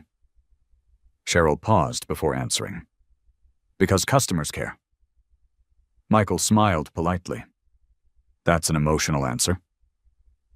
"It's also a practical one." She stepped toward the screen. "When families trust a neighborhood grocery store, they return." She changed the slide. "When employees feel proud of where they work, turnover decreases." Another slide. "When fresh food reaches communities instead of landfills, disposal costs fall." She looked around the room. "Compassion and efficiency don't compete with each other." Silence followed. Michael remained unconvinced. "I still believe we're trying to solve too many social problems." Cheryl didn't react defensively. "I understand. We're a grocery company." "We are. We're not a charity." "No." She smiled gently. "We're a grocery company that serves communities." Michael leaned back. "There's a difference." "There is." She nodded. "And that's exactly why this program matters." The meeting ended without a decision. As executives gathered their laptops, Cheryl quietly collected her notes. She wasn't discouraged. She had expected resistance. Change rarely arrived without questions. Outside the conference room, Linda caught up with her. "You handled that well. I don't know if I changed anyone's mind." Linda smiled. "You weren't trying to win an argument." "No. You were trying to explain a purpose." They walked together towards the elevators. Linda glanced sideways. Benjamin was listening very carefully. Cheryl looked surprised. "He didn't say much." Linda laughed softly. "When Benjamin speaks less, he's usually thinking more." Meanwhile, Benjamin remained alone in the conference room after everyone else had left. He looked again at Cheryl's presentation. Most executives had focused on projected expenses. Benjamin found himself reading the handwritten notes she'd added in the margins. One sentence stood out. "Families remember respect longer than discounts." He smiled faintly. Grace would have underlined that sentence. Later that afternoon, Benjamin invited Michael Reynolds into his office. Michael entered carrying several financial reports. "I assume you want updated projections." Benjamin motioned toward the chair. "Sit." Michael complied. Benjamin looked out the window before speaking. "Tell me honestly." Michael waited. "What worries you about Cheryl's project?" Michael appreciated the directness. "I don't question her intentions. But I question sustainability." Benjamin nodded. "Go on." "We're introducing processes that don't immediately maximize profit." Benjamin turned toward him. "What does maximize profit mean?" Michael looked puzzled. "The highest financial return." "Over what period?" Michael hesitated. "This quarter." Benjamin smiled gently. "And next decade?" Michael remained silent. Benjamin walked to a bookshelf and removed a worn leather notebook. "I started Carter Foods with one neighborhood store." He placed the notebook on his desk. "My first business plan fit on 8 handwritten pages." Michael listened quietly. Benjamin opened to the final page. Across the bottom in Grace's handwriting were 6 simple words. "Treat every customer like a neighbor." Benjamin looked at Michael. "We didn't grow because we sold cheaper groceries." He paused. "We grew because people trusted us." Michael studied the faded handwriting. "I understand the principle." "Do you?" Benjamin asked kindly. "Because trust isn't built during easy transactions." He closed the notebook. "It's built during difficult ones." Michael lowered his eyes thoughtfully. Benjamin wasn't criticizing him. He was reminding him. There was a difference. That same evening, Cheryl stayed late reviewing delivery schedules. The office had become almost silent. Most employees had already gone home. As she organized shipment maps, she noticed Daniel Perez standing awkwardly outside her office door. She smiled. "Daniel." He stepped inside. "I hope I'm not interrupting." "Not at all." Daniel held a folder against his chest. "I wanted to thank you." "For what?" "You convinced me to apply." "Apply?" "For the new community outreach positions." Cheryl looked genuinely pleased. "You did." "I almost talked myself out of it." She laughed softly. "I know the feeling." Daniel smiled. "I kept thinking I wasn't qualified." "And now?" "I still think that." They both laughed. Daniel became more serious. "I just wanted you to know." He paused. "Seeing the way you carry yourself changed something for me." Cheryl looked surprised. "I don't think I've done anything special." "You have." Daniel shook his head. "You make people believe they belong." After he left, Cheryl sat quietly for several minutes. She thought about Emma, about Harold, about the stranger who had paid for groceries weeks earlier. None of them had tried to change her life with grand speeches. They had simply believed in her before she fully believed in herself. She closed her laptop and looked through the office window toward the parking lot below. Rows of shopping carts stood neatly together beneath the evening lights. Without realizing it, she smiled. The cart had once represented everything she couldn't afford. Now it reminded her of something entirely different. Sometimes the heaviest thing a person carried wasn't groceries. It was the fear that they didn't matter. And perhaps she thought, as she turned off the office lights, the real purpose of her work wasn't merely moving food from one place to another. It was helping people set down that invisible weight. The approval came on a Thursday morning. Not with applause, not with a company-wide announcement. Just a single email from Benjamin Carter's office. Pilot program approved. Implementation begins immediately. Cheryl read the message twice before allowing herself to believe it. She leaned back in her chair and closed her eyes for a moment. Weeks of planning, dozens of meetings, countless revisions. Every late evening spent adjusting delivery routes and calculating storage capacity had led to 12 simple words. She whispered to herself, "Now the real work begins." Within an hour, the conference room that had once been filled with debate transformed into a planning center. Maps covered one wall. Colored strings connected grocery stores to churches, schools, senior centers, and neighborhood kitchens. Whiteboards listed truck schedules, refrigeration capacities, volunteer organizations, and warehouse contacts. The room looked less like a corporate office and more like a community trying to solve a puzzle together. Linda Foster entered carrying a stack of personnel files. "We'll need a small operations team." Cheryl nodded. "People who understand logistics. And people who understand people." Linda smiled. Exactly. The company had given Cheryl one responsibility she hadn't expected. She could help select the first employees assigned to the program. The decision felt heavier than any spreadsheet. She remembered every interview she had ever attended, every employer who looked only at resumes, every opportunity she never received because someone assumed experience mattered more than character. She promised herself she wouldn't make the same mistake. Over the next week, applicants filled the interview schedule. Some arrived wearing expensive suits. Others came directly from work in warehouse uniforms or delivery jackets. Cheryl asked every candidate the same final question. "Tell me about a time someone trusted you before you believed in yourself." The answers revealed far more than resumes ever could. One applicant spoke for 10 minutes without mentioning another person. Another described awards and promotions. A third admitted he couldn't think of anything. Then Daniel Perez walked into the room. He looked nervous, despite wearing a neatly pressed shirt and tie. Cheryl smiled warmly. "It's good to see you again." "You too." The interview began with routine questions: customer service, inventory systems, conflict resolution, Daniel answered honestly. When Cheryl asked the final question, he became quiet. Finally, he spoke. "I used to think I was just a cashier." She listened. "The night you came through my checkout lane?" He stopped for a second.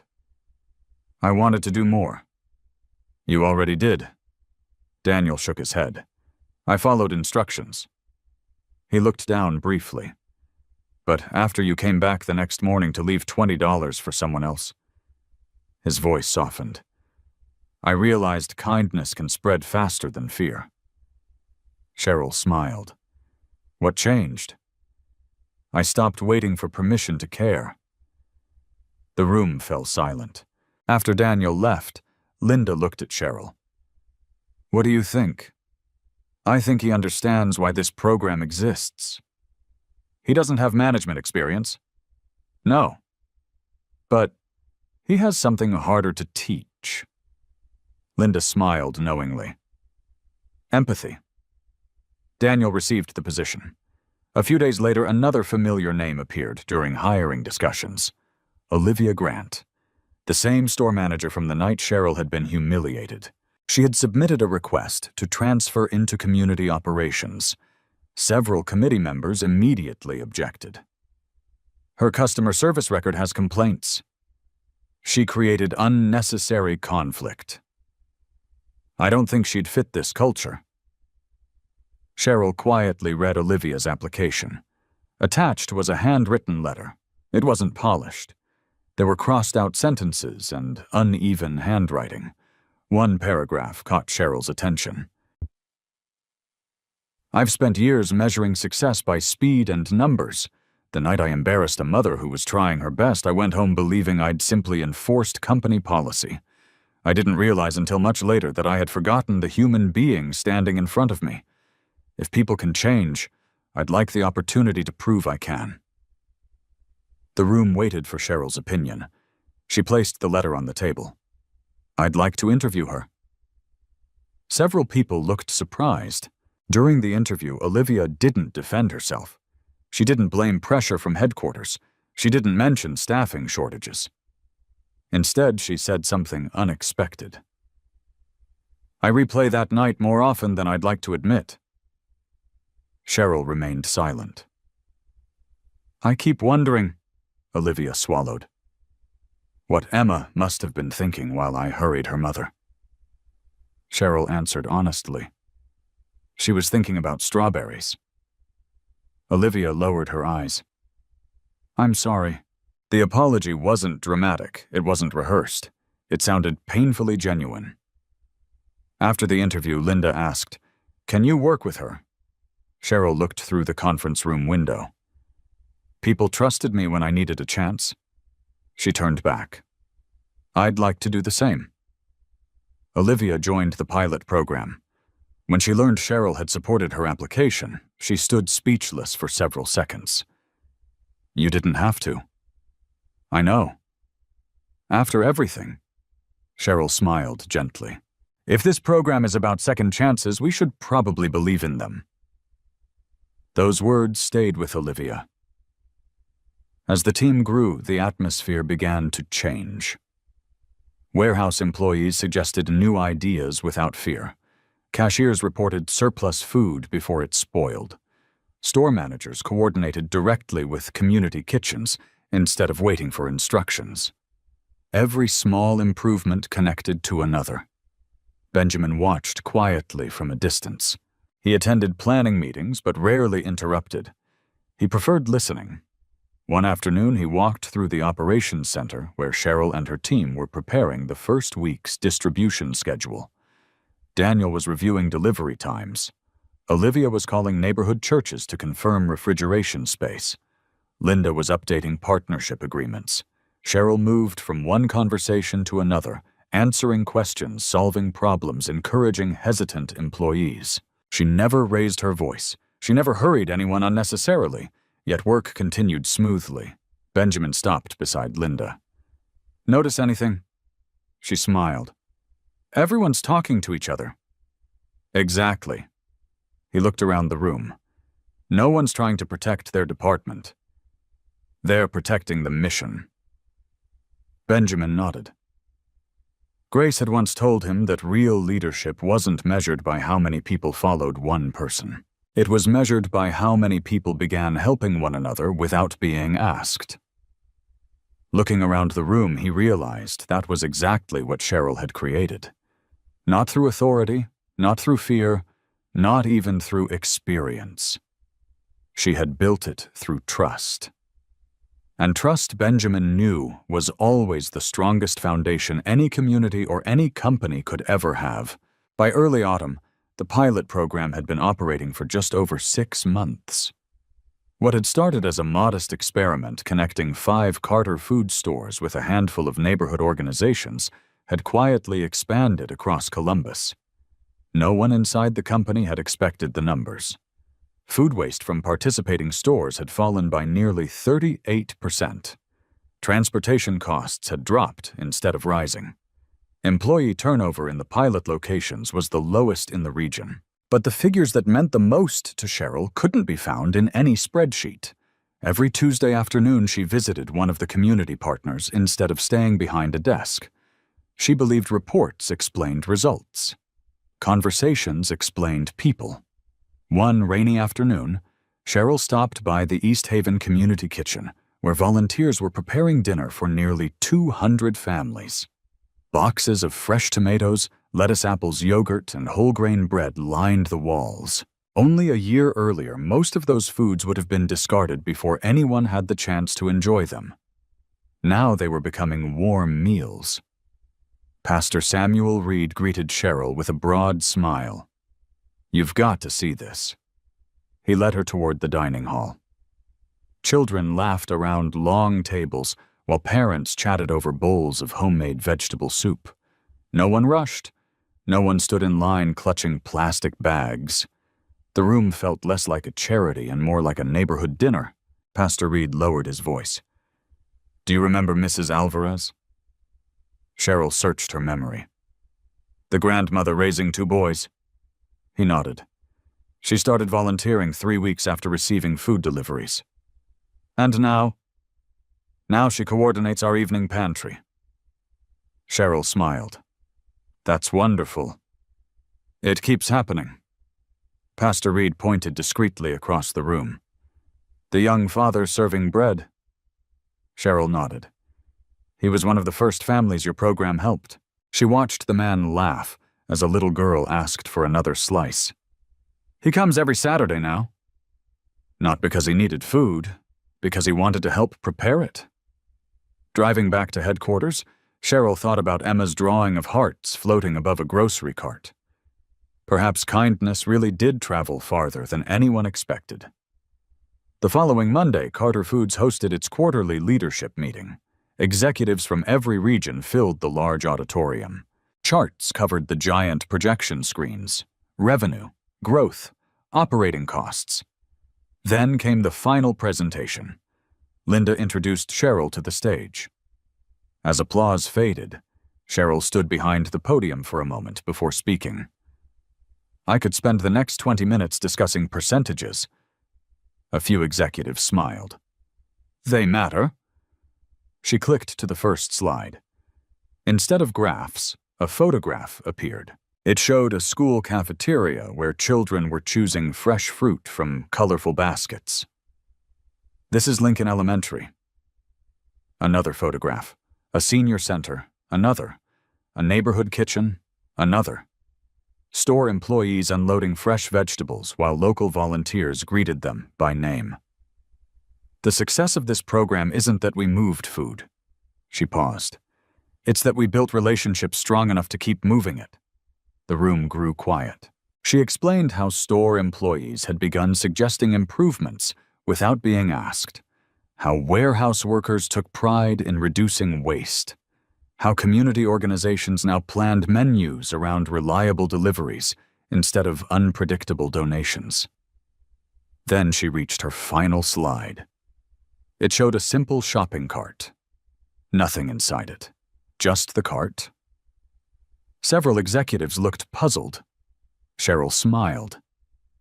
"I used to think grocery carts measured what families could afford."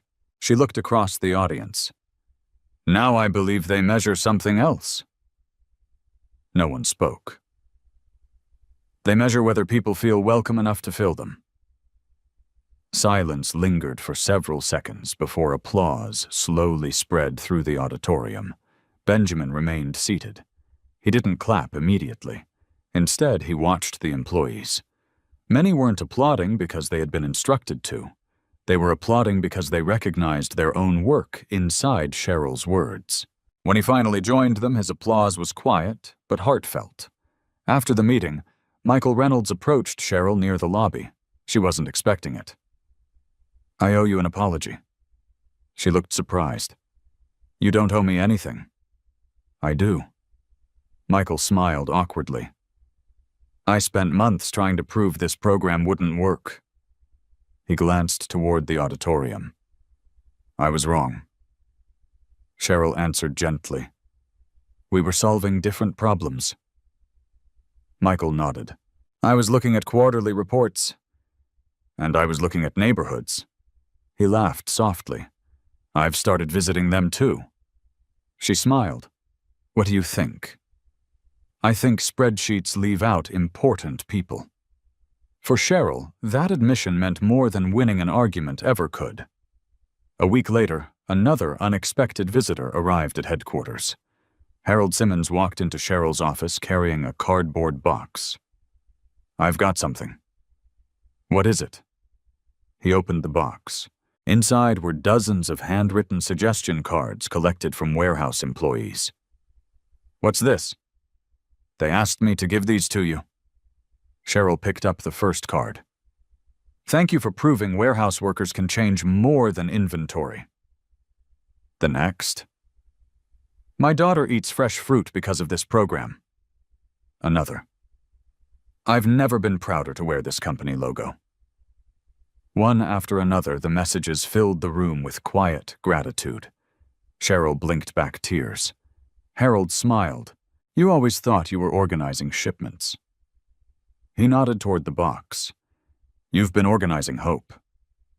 That evening, before heading home, Cheryl stopped by Carter Foods on East Hamilton Avenue. The same store, the same entrance, the same automatic doors. Customers moved through the aisles just as they had months earlier. Daniel now supervised several checkout lanes. Olivia greeted customers personally near the entrance. An elderly man struggled to reach a package from the top shelf. Before anyone called for assistance, Olivia walked over and helped him with a warm smile. As Cheryl watched a young cashier quietly honored an expired sale price without making the customer feel embarrassed. "No problem," the cashier said kindly. "We'll take care of it." The customer smiled with visible relief. Cheryl stood silently for a moment. The store looked the same, but somehow it felt entirely different. Kindness, she realized, had become part of the building itself. She smiled as she left, unaware that across the parking lot, Benjamin Carter had been watching from inside his old pickup truck. He didn't follow her. He simply sat there with the engine off, looking at the entrance where one ordinary act of compassion had quietly transformed far more lives than either of them could have imagined. The invitation arrived without explanation. Linda Foster stopped by Cheryl's office just before lunch carrying a cream-colored envelope. "Benjamin would like to meet with you this afternoon." Cheryl looked up from a stack of distribution reports. "Is everything all right?" Linda smiled. "Everything is more than all right." "Then why do I suddenly feel nervous?"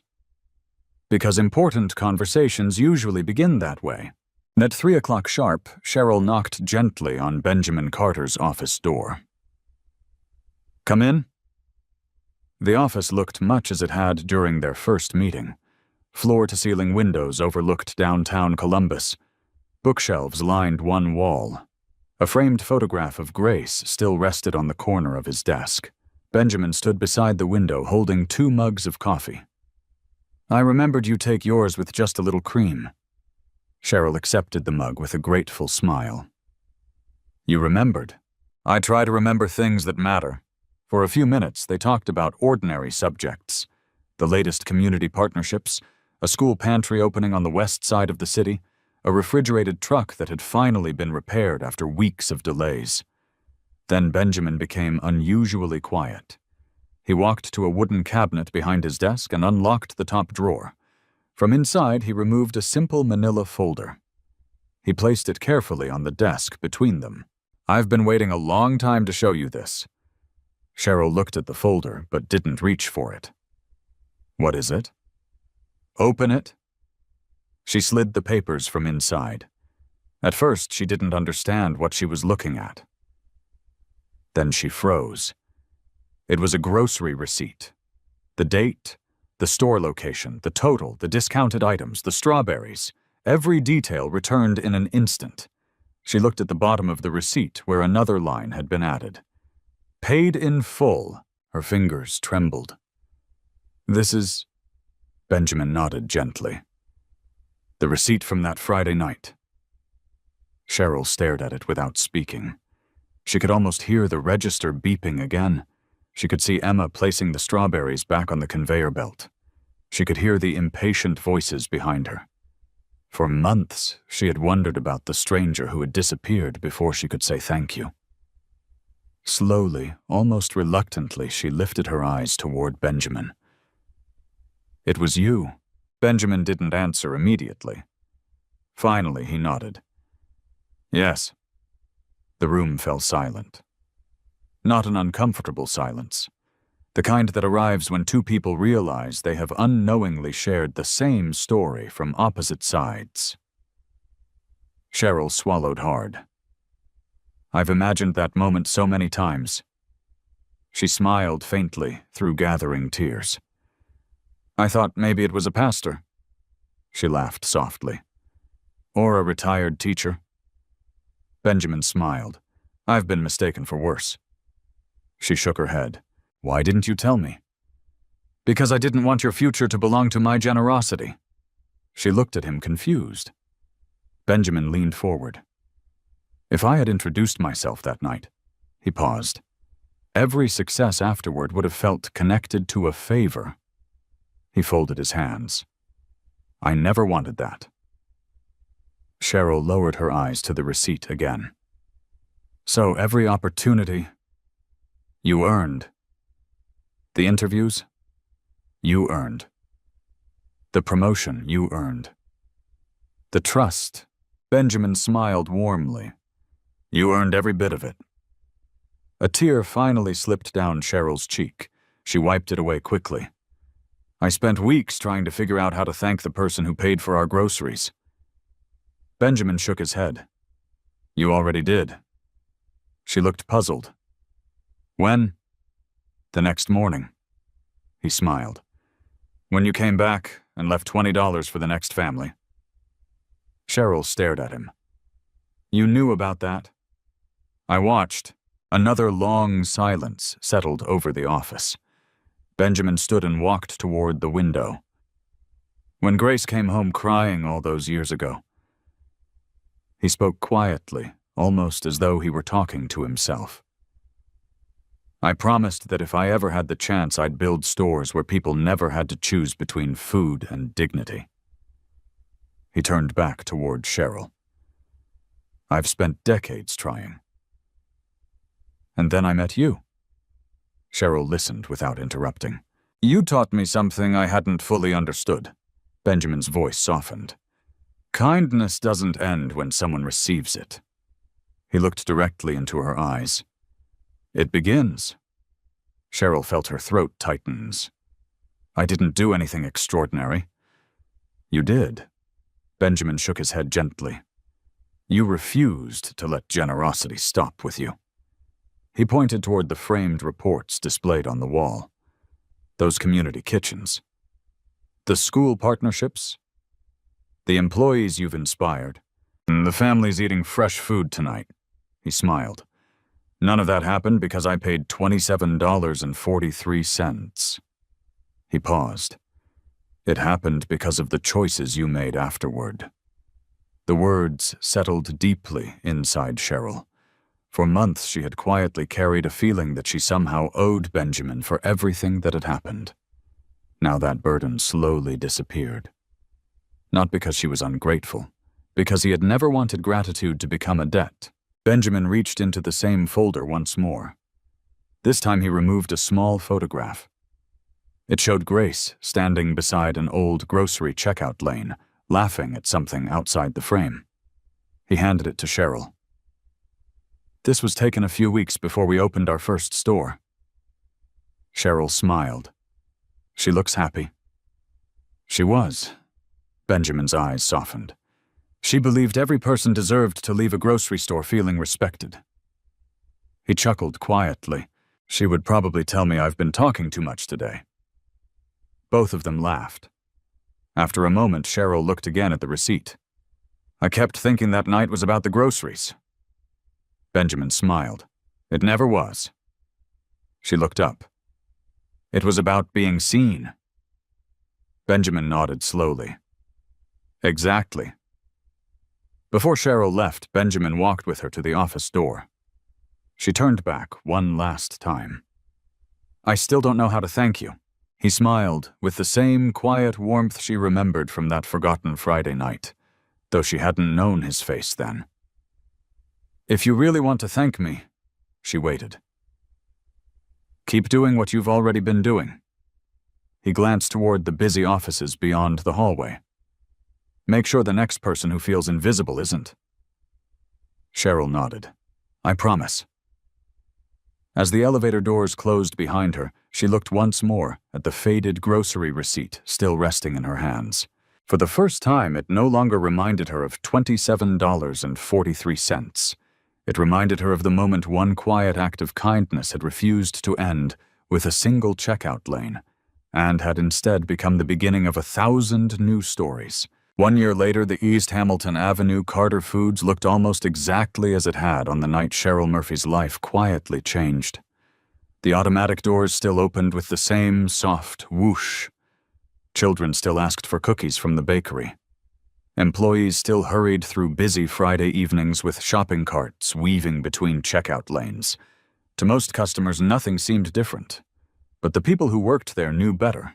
Near the front entrance stood something that had never existed before. It wasn't expensive. It wasn't surrounded by banners or television cameras. It was simply a clean grocery cart painted deep blue. A small wooden sign hung from the handle. If you take what you need today, leave hope for someone tomorrow. Inside the cart sat fresh produce bread, baby formula diapers, canned soup cereal, and handwritten envelopes containing grocery gift cards donated anonymously by customers who wanted to help neighbors they would probably never meet. No names, no recognition, only quiet generosity. The employees called it the Hope Cart.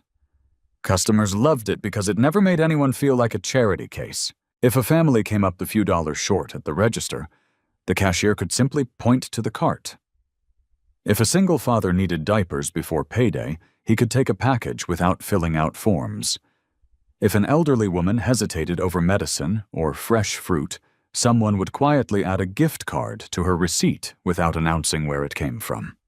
The Hope Cart had become exactly what Grace Carter had once dreamed a grocery store could be. A place where kindness never needed permission.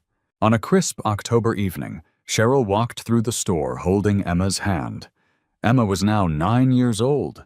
She had grown taller, her asthma had improved, and tucked beneath her arm was the same sketchbook she carried almost everywhere.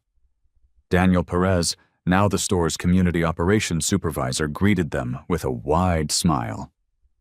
Look who finally decided to visit. Emma laughed. We've been busy. I heard. Daniel looked toward Cheryl. The new school pantry is already getting amazing feedback. We've still got a lot to learn. Daniel shook his head. You still say that. Because it's true. As they talked, movement near Register 4 caught Cheryl's attention. A young mother stood at the checkout with a little boy no older than 5. The register displayed an unpaid balance.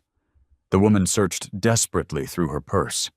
Coins, a crumpled dollar bill, receipts. Nothing more. I'm so sorry, she whispered. I thought I had enough. Her little boy quietly held a box of whole-grain cereal against his chest. I don't need it, Mom. The sentence froze Cheryl where she stood. For one brief moment, time folded back on itself. She no longer saw the young mother. She saw herself. She saw Emma carefully placing strawberries back on the conveyor belt. She heard impatient sighs. She remembered feeling as though the entire store had become impossibly quiet. Without saying a word, Cheryl walked toward Daniel. She reached into her purse. Inside was a plain white envelope containing $30 in cash. She handed it to him discreetly. Please. Daniel looked at the envelope, then at Cheryl. A slow smile appeared. You don't want her to know? Cheryl shook her head. No. Daniel nodded. I understand. He walked to the register and quietly spoke with the cashier. Moments later, the cashier smiled warmly at the young mother. Everything's taken care of. The woman's eyes filled with tears. There must be a mistake. No mistake. Who? The cashier simply smiled. Someone wanted your family to enjoy dinner tonight. The young mother looked around the store, hoping to find the stranger. She never did. Cheryl and Emma had already stepped quietly into another aisle. Emma looked up at her mother. "You did it." Cheryl squeezed her hand. "So did someone else." Emma smiled knowingly. "The circle keeps going." "It does." Before leaving, Emma walked over to the Hope cart. She carefully removed something from her sketchbook, a drawing. It showed a grocery cart overflowing with fruit-bread flowers and smiling families. Above it, in careful handwriting, she had written, "Kindness always comes back pushing another cart." She placed the drawing inside a simple wooden frame that Daniel had left beside the cart for children's artwork. Several nearby customers stopped to admire it. One elderly gentleman quietly wiped his eyes. Across the parking lot, Benjamin Carter sat inside the same aging pickup truck he had driven for years. He had come only to observe, just as he always had. Through the windshield, he watched Cheryl and Emma leave the store, carrying 2 modest grocery bags. Nothing about them suggested headlines or extraordinary success. They looked like what they had always been: a mother, a daughter, 2 ordinary people walking toward an old blue sedan. Benjamin smiled. Grace had been right all along. Kindness didn't need to make noise. It only needed someone willing to begin. He reached into the glove compartment and unfolded the faded grocery receipt he had kept all this time. $27.43. The ink had started to fade. The paper had softened with age. Yet to Benjamin it remained the most valuable receipt he had ever kept. Not because of what it had purchased, because of what it had started. As Cheryl started the engine, Emma looked out the window and noticed Benjamin's pickup parked in the distance. She waved enthusiastically. Benjamin smiled and waved back. She didn't know why the older man seemed familiar. She simply felt that he deserved a friendly goodbye.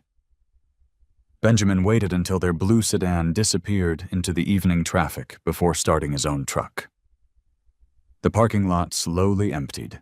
Employees gathered abandoned shopping carts.